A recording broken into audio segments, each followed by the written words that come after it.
اے ابا اپنے گناہوں پہ رویا کر، اپنے گناہوں پہ رویا کر، وابکی علی خطیئتک، اپنے گناہوں پہ رویا کر۔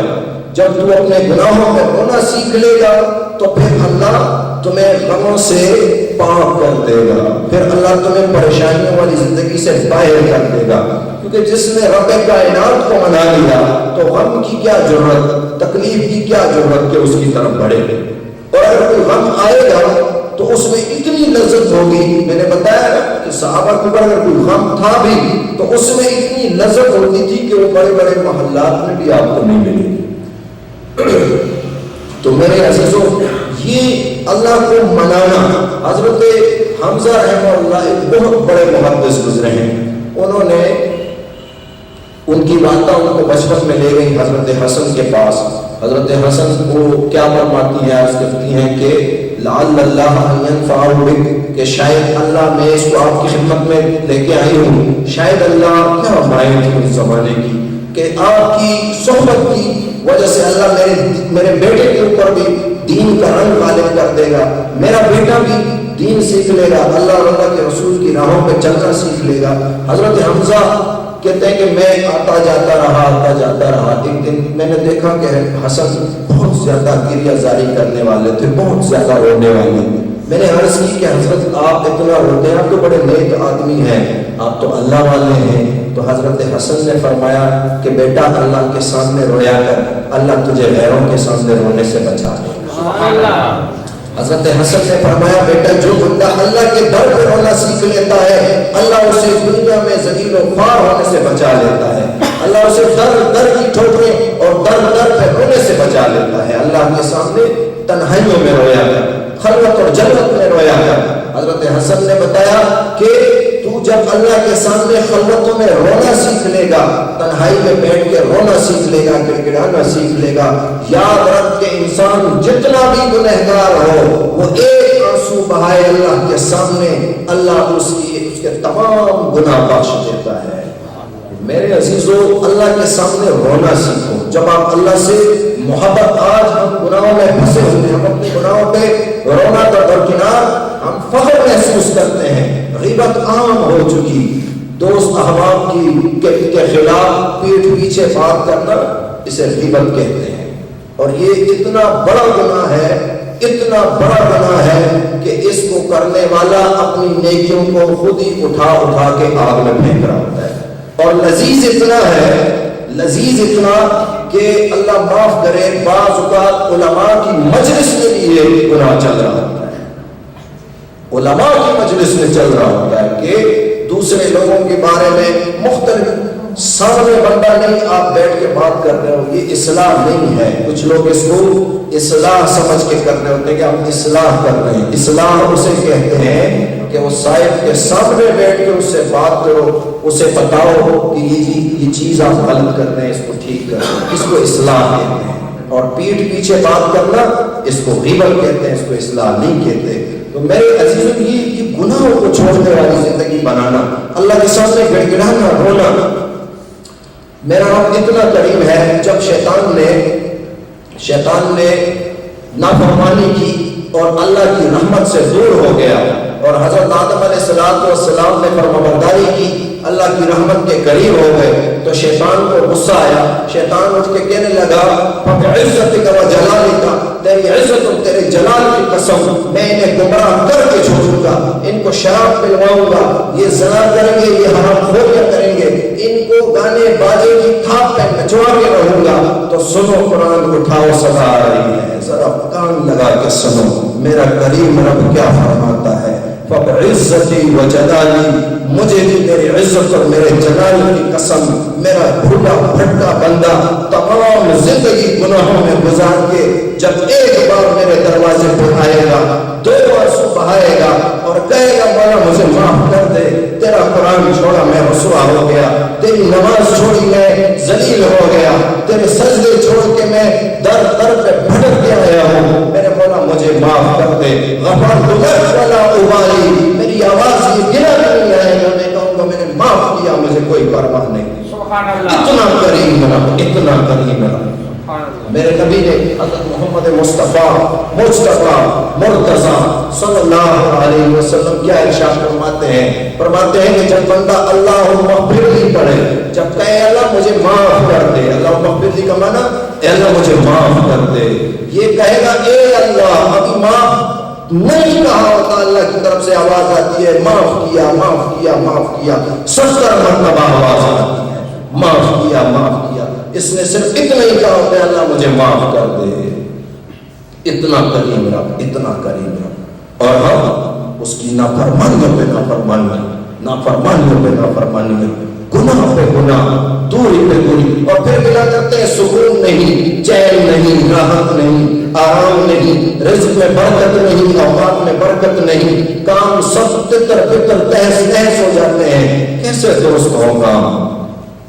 جو کائنات کا مالک ہے، جو کاموں کو سنوارنے والا ہے، جو برکت دینے والا ہے، جو علم دینے والا ہے، جس کے پاس سکون کے خزانے ہیں، اسے ناراض کر کے کہتے ہو برکت نہیں، سکون نہیں، چین نہیں۔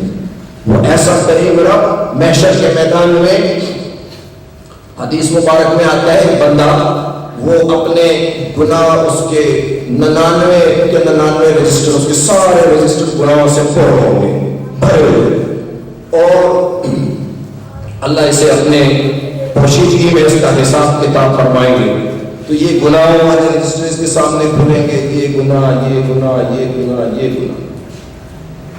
اللہ فرشتوں سے کہیں گے، حکم ہوگا کہ دیکھو کچھ مل جائے اس کی کوئی نیکی، تو فرشتے رجسٹروں کو جھاڑیں گے، ان رجسٹروں میں ایک چھوٹی سی پرچی نکلے گی جس پہ لکھا ہوگا لا الہ الا اللہ محمد رسول اللہ۔ تو اللہ حکم فرمائیں گے اس بندے کو کہ اچھا ایسے کر، یہ رجسٹر اٹھا اور یہ پرچی بھی اٹھا، جا کے پلڑے میں رکھ، ایک میزان میں پرچی رکھ، دوسرے میزان میں رجسٹر رکھ، اور دیکھتے ہیں کس کا وزن بھاری ہوتا ہے۔ اب ظاہر ہے انسان تو اپنی عقل سے سوچتا ہے 100 رجسٹر ہیں سب گناہوں سے بھرے ہوئے اور ایک چھوٹی سی پرچی ہے، تو وزن تو 100 کا ہی بھاری ہوگا، 100 ہی وہی نکلیں گے۔ بندہ عرض کرے گا مولا جو سزا دینی ہے بس وہ دے لیں، اپنے لوگوں کے سامنے کیا رسوا کر رہے ہیں۔ اللہ فرمائے گا نہیں، تو ایک مرتبہ جا کے تو دیکھ، کر کے تو دیکھو کرم کو دیکھو کرم۔ اللہ فرمائے ایک مرتبہ تو جا کے تو دیکھ، توڑ کے تو دیکھ، یہ کہے گا اللہ مجھے سزا دے دے بس، لوگوں کے سامنے مجھے رسوا نہ کر۔ اللہ پھر فرمائے گا کہ دیکھ ساری زندگی میری نافرمانی کرتا رہا، آج تو حکم مان کے دیکھ لے۔ تو یہ جب وہ رجسٹر لے کے جائے گا اور پلڑے میں رکھے گا، ایک پلڑا اور دوسرے پلڑے میں لا الہ الا اللہ رکھے گا، اللہ کے حکم سے لا الہ الا اللہ والا پلڑا بھاری پڑ جائے گا، اس کے گناہوں پہ ایک دم کراس لگ جائے گا، اس کی نیکیاں بڑھ جائیں گی۔ اسی طرح ایک بندے کو اللہ رب العزت کھڑا کر کے پوشیدگی میں اس کا حساب ہوگا، کہا جائے گا یہ دیکھیے یہ گناہ کیا، یہ گناہ کیا، یہ گناہ کیا، یہ سب دیکھتا دیکھتا دیکھتا اس کے ماتھے پہ پسینے آئیں گے۔ جب اس کے ماتھے پہ پسینے آئیں گے اور اس کو پتہ چل جائے گا کہ بس اب تو میرا قصہ تمام، میرے لیے تو جہنم لکھ دی گئی، پھر اللہ فرمائیں گے کہ جا تجھے ان کے بدلے میں اتنی جنت دے دی۔ تو یہ سینہ چوڑا کر کے دے گا مولا میں نے اور بھی بڑے گناہ کیے ہیں، وہ تو ادھر ہے ہی نہیں، وہ گناہ بھی تو ادھر ہے نہیں۔ اتنا قریب رب، ایسے کرم والے معاملہ، دو بندے ان کو حکم ہوا جاؤ جہنم، ایک دوڑتا ہوا جائے گا اور ایک پیچھے مڑ کے دیکھتا جائے گا، اللہ واپس بلائیں گے آ جاؤ، تو کیوں دوڑ کے گیا بھائی، تیری اتنی ضرورت جہنم کی طرف سے دوڑ کے جا رہا ہے؟ یہ عرض کرے گا مولا ساری زندگی تیری نافرمانی کی، میں نے سوچا آج ہی مان لوں۔ دوسرے سے پوچھا جائے گا تو کیوں مڑ کے دیکھ رہا تھا؟ کہے گا ساری زندگی علماء سے سنتا رہا اللہ کریم ہے رحیم ہے کریم ہے رحیم ہے۔ میں نے کہا ابھی رحم آئے گا، ابھی شاید بلا لیں، ابھی رحم آ جائے گا، ابھی بلا لیں۔ اللہ دونوں سے فرمائے گا جاؤ دونوں جنت چلے جاؤ، دونوں کے لیے لکھا ہوا فیصلہ۔ ایسے کریم کو ہم ناراض کرتے پھر رہے ہیں، ایسی عظمتوں والے کو ہم ناراض کرتے پھر رہے ہیں، کیا منہ لے کے جائیں گے؟ میرے نبی حضرت محمد مصطفیٰ صلی اللہ علیہ وسلم جن کی محبت کا ہم دم بھرتے ہیں، ہر دم ہر وقت ہم رسول اللہ کی محبت کا دم بھرتے ہیں۔ وہ محشر کا میدان ہے پل صراط پہ. حدیث میں جیسے منظر آتا ہے نا اس کو دیکھو تو بندے کا کلیجہ دہل جاتا ہے. جہنم کو جب لائیں گے تو بڑے بڑے پیغمبر حضرت موسیٰ علیہ السلام پکار اٹھیں گے نفسی نفسی اللہ مجھے بچا مجھے بچا. حضرت ابراہیم علیہ السلام پکار اٹھیں گے نفسی نفسی اللہ مجھے بچا مجھے بچا. حضرت آدم علیہ السلام باپ کبھی اپنی اولاد کو آگ میں نہیں پھینکنے دے گا لیکن آدم علیہ السلام بھی پکار اٹھیں گے نفسی نفسی اللہ مجھے بچا مجھے بچا. تمام انبیاء تمام صلحاء تمام شہداء تمام علماء تمام نیک لوگ جنت کے دروازے پہ جمع ہوں گے. ایک ہستی ہوگی محمد مصطفیٰ صلی اللہ علیہ وسلم کی جو پل صراط کے کنارے کھڑے یہی پکار رہی ہوگی اللہم صلی صلی رب امتی امتی اللہ میری امت ان کو محفوظ رکھ ان کو سلامت رکھ ان کو سلامت رکھ. ایک نبی ایک شخصیت ہوگی جو یہ آواز اٹھائے گی. آج ہم اس سے ناراض کرتے پھر رہے ہیں. آج کیا منہ لے کے جائیں گے کل کیا چہرہ دکھائیں گے ہم کہ یا رسول اللہ ہم نے کیا دنیا میں کیا معاملات کیے. اللہ کو کیا چہرہ دکھائیں گے کیا منہ دکھائیں گے.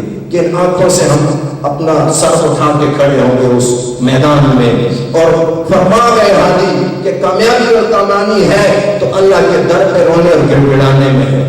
کامیاب ہونا چاہتے ہو زندگی کی عزتیں چاہتے ہو زندگی کی عظمتیں چاہتے ہو رزق کی برکت چاہتے ہو علم چاہتے ہو اوقات میں برکت چاہتے ہو اولاد چاہتے ہو جو بھی چاہتے ہو آؤ خزانے بھرے پڑے ہیں. تھوڑا سجدہ تو کر کے دیکھو تھوڑا سجدہ تو کر کے دیکھو. میرے عزیزان کرام یہ زندگی بڑی مختصر ہے. 60 سے 70 سال بہت زیادہ ہوا تو کوئی جگرے والا ہوا تو 100 سال جی لے گا. جانا پھر بھی سب کو ہے رکنا ادھر کسی نے نہیں. اور اس زندگی کے لیے جتنی محنت ہم کر رہے ہیں اس سے تھوڑی محنت میں میرا رب راضی ہوتا ہے. اس زندگی کو بنا دے گا آپ کی. یہ زندگی بھی بن جائے گی وہ زندگی بھی بن جائے گی. سنو ہم نماز میں پڑھتے ہیں اللہم ربنا آتنا اللہم ربنا آتنا اے اللہ ہمیں عطا کر. کیا عطا کر؟ دنیا میں عطا کر حسنا حسنا. حسنا کسے کہتے ہیں؟ علماء نے بڑے معنی کیے اس کی. حسنا میں ہر قسم کی راحت آتی ہے. حسنا میں رزق آتا ہے حسنا میں اولاد بھی ہے حسنا میں جو بھی آپ چیز سوچ سکتے ہیں وہ سب چیزیں حسنا میں موجود ہیں. اللہ میں دنیا میں بھی یہ عطا کر اور آخرت میں بھی عطا کر. اور وہ اللہ عطا بھی کرتا ہے دنیا میں بھی عطا کرتا ہے آخرت میں بھی عطا کرتا ہے. یہ کریم کا وعدہ ہے ہم سے کہ رزق تمہیں میں دوں گا. تمہارا رزق یا ابن آدم لا تخشى من ضيق الرزق. اے ابن آدم رزق کی تنگی سے مت ڈر. خزائنی ملآن میرے خزانے بھرے ہوئے ہیں. وخزائنی لا تنفد ابدا اور میرے خزانے کبھی خالی نہیں ہوں گے. اتنے بھرے ہوئے خزانے. یا ابن آدم لا تخشى من ذی سلطان کسی سلطنت والے سے مت ڈر. میری سلطنت ہمیشہ قائم دائم ہے. مجھ سے ڈر میں تیری حفاظت کروں گا. تیرے دشمن ہے تو میری پناہ لے تیرے دشمنوں سے حفاظت میں کروں گا. آج لوگ مارے در پھرتے ہیں. کوئی کسی کو جادو کا خوف کوئی آ کے کہتا ہے جی جنات ہیں میرے ساتھ. کسی کو پتہ نہیں عجیب عجیب دکڑے لے کے آتے ہیں. وہ اللہ کے بندو یہ سب مخلوق ہیں. جنات بھی ایک مخلوق ہے اللہ کی. ساحر بھی اللہ کی مخلوق ہے. تم طاقت والے کی پناہ لو. کسی کی جرت نہیں کہ تمہاری طرف آنکھ اٹھا کے دیکھ سکے. کسی کی جرت نہیں ہے کہ تمہاری طرف آنکھ اٹھا کے دیکھ سکے. اس مجلس میں میرے بچے میرے مرید بیٹھے ہیں وہ گواہ ہیں اس بات کے کہ کوئی ایسے لوگ انہوں نے کہا جی بڑی پریشانی میں یہ پڑھو اللہ کو یاد کرو اور یہ پڑھو. میں دیکھتا ہوں کون تمہاری طرف آنکھ اٹھا کے دیکھتا ہے. میں دعوے سے کہتا ہوں کہ تم اللہ کو راضی کر لو پھر میں دیکھتا ہوں کہ کون تمہاری طرف آنکھ اٹھا کے دیکھتا ہے. وہ ایسا طاقت والا ہے وہ ایسی قوت والا ہے وہ آپ کے گرد حصار قائم کر دے گا. نہ کوئی مخلوق میں سے کوئی نقصان پہنچا کے تو دیکھ لے. وہ ہمارے ایک شیخ ایک مرتبہ فرمانے لگے کہ یہ سانپ بھی جو ہے نا جب کسی کو ڈستا ہے نا تو 70 مرتبہ پوچھتا ہے کہ میں اس کو ڈسوں کہ نہ ڈسوں. اور جب وہ چھوڑ دیتا ہے نا اللہ کا ذکر اور اللہ کی یاد جس نے چھوڑی ہوئی ہو اسی کے لیے حکم ہوتا ہے کہ ڈس دے. اللہ کے ذاکر کو نہیں ڈستا۔ مچھلی تبھی جال میں پھنستی ہے جب یہ ذکر چھوڑ دیتی ہے، مچھلی تبھی جال میں پھنستی ہے جب یہ ذکر چھوڑتی ہے۔ جس دن اس نے ذکر چھوڑ، پتا درخت سے تب سوکھ کے گرتا ہے جب یہ ذکر چھوڑ دیتا ہے۔ یہ ذکر کی، اللہ کی یاد کی اتنی طاقت ہے۔ اللہ کے سامنے رونا سیکھیں، گڑ گڑانا سیکھیں، اللہ سے محبت سیکھیں۔ اللہ آپ کو دنیا میں بھی چمکا دے گا اور آخرت میں بھی چمکا دے گا۔ دلائل بڑے واضح اور بڑے ٹھوس ہیں، صحابہ کرام سے لے کر آج تک دیکھیں۔ ظاہراً ابو جہل نقشوں والا، مال دولت والا، اور ظاہراً اس کے پاس سرداری، لیکن وہ تا قیامت ابو جہل کہلایا۔ اس کی جو درگت بنی آخر میں، وہ بھی تاریخ اٹھا کے دیکھ لو۔ ادھر ابو بکر صدیق کو دیکھو، ایک وقت ایسا بھی ہے کہ گریبان میں بٹن کی جگہ کیکر کے کانٹے ہیں، اور ایک وقت ایسا آتا ہے کہ حوالی عرب کی حکمرانی کے نیچے ہے۔ ادھر حضرت عمر کو دیکھو، ادھر حضرت علی المرتضیٰ رضی اللہ تعالیٰ عنہ کو دیکھو، حضرت عثمان غنی رضی اللہ تعالیٰ عنہ، وہ پہلے سے اس کو اللہ نے مان دیا ہوا تھا۔ لیکن یہ جو باقی صحابہ تھے، حضرت علی المرتضیٰ رضی اللہ تعالیٰ عنہ کو دیکھو، کوفہ سے بصرہ، بصرہ سے شام، اور یہ آپ کے افغانستان تک ان کی حکومت ہے۔ پھر حضرت ابو ہریرہ رضی اللہ تعالیٰ عنہ کو دیکھو، پہلے میں نے آپ کے سامنے عرض کر دیا، حال کیا فرماتے، خود فرماتے ہیں، حدیث مبارک موجود ہے، خود فرماتے ہیں بھوک کے مارے یہ حالت تھا کہ میں بے ہوش ہو جاتا تھا۔ لوگ سمجھتے تھے اس کو جنون ہے، مرگی کا دورہ ہے، اور وہ ہوتا تھا بھوک کے مارے، بھوک کا عالم۔ پھر اسی طرح ابو ایوب انصاری کو دیکھو، مدینہ منورہ میں جب حضور مہمان ہوتے ہیں وہ حالت دیکھو، پھر آخری حالتیں دیکھو، جب آپ امتحانات میں پاس ہونا شروع ہوتے ہیں، تھوڑی سی آزمائش ضرور آتی ہے بعض لوگوں کے اوپر، تھوڑی سی آزمائش، لمبی نہیں، تھوڑی سی، یہ پک جائے کہ مولا میں نے تیرا در پکڑ لیا، میں نے چھوڑنا نہیں ہے، در پکڑ لیا، یک در محکم گیر، یک در گیر، مضبوطی سے پکڑو، ایک دروازہ پکڑو۔ آپ نے پکڑ لیا وہ دروازہ، اگر آزمائش آئی مولا چھوڑنا نہیں ہے میں نے یہ دروازہ، اور پھر وہاں سے راحت آتی ہے، پھر وہاں سے راحت آتی ہے۔ فَإِنَّ مَعَ الْعُسْرِ يُسْرًا إِنَّ مَعَ الْعُسْرِ يُسْرًا، سختی کے بعد راحت، اور دو راحتیں۔ تو جب آپ تاریخ اٹھا کے دیکھتے ہیں، اولیاء کرام کو دیکھو، پہلی حالت دیکھو، جب وہ توبہ کی طرف آتے ہیں، علم کی طرف آتے ہیں، اللہ کی عبادت کی طرف آتے ہیں، راتوں کو اٹھ کے رونا دھونا سیکھتے ہیں، اللہ کو منانا سیکھتے ہیں، پھر کیا کیفیت ہوتی ہے۔ شیخ عبد القادر جیلانی، آغاز کیا ہے؟ ایک مسجد میں بیٹھے ہیں، خود لکھتے ہیں اپنا واقعہ، مسجد میں بیٹھا تھا، بھوک کے مارے وہ دن ہو گئے تھے، بھوکا تھا، تو ایک مسافر آیا، وہ نوالا اس نے اپنا وہ جو توشہ دان تھا وہ کھولا کھانے کے لیے، تو وہ نوالا اٹھاتا تھا، منہ میں ڈالتا تھا، وہ نوالا وہ اپنے لیے اٹھاتا تھا، وہ میرا کھل جاتا تھا۔ یہ کیفیت شیخ عبد القادر جیلانی رحمہ اللہ، یہ کیفیت، وہ نوالا اٹھاتا وہ خود تھا، وہ میرا کھلتا، اتنا بھوک کا عالم آواز۔ پھر جب وہ اس رستے پہ چلے جو رستہ اولیاء کا، جو رستہ علماء کا، جو رستہ اللہ والوں کا، اس رستے پہ چلتے چلتے ایک وقت پھر یہ آیا کہ کسی نے آ کے عرض کی کہ حضرت آپ کے اتنے جہاز وہ دریا خرد ہو گئے، اس میں اتنا مال اتنا کچھ تھا وہ سب غرق ہو گیا دریا میں۔ انہوں نے ایسے آنکھیں بند کی، پھر فرمایا الحمدللہ۔ کچھ دیر بعد کوئی دوسرا بندہ آیا، جی وہ اطلاع غلط تھی، انہوں نے پھر آنکھیں بند کی، پھر فرمایا الحمدللہ۔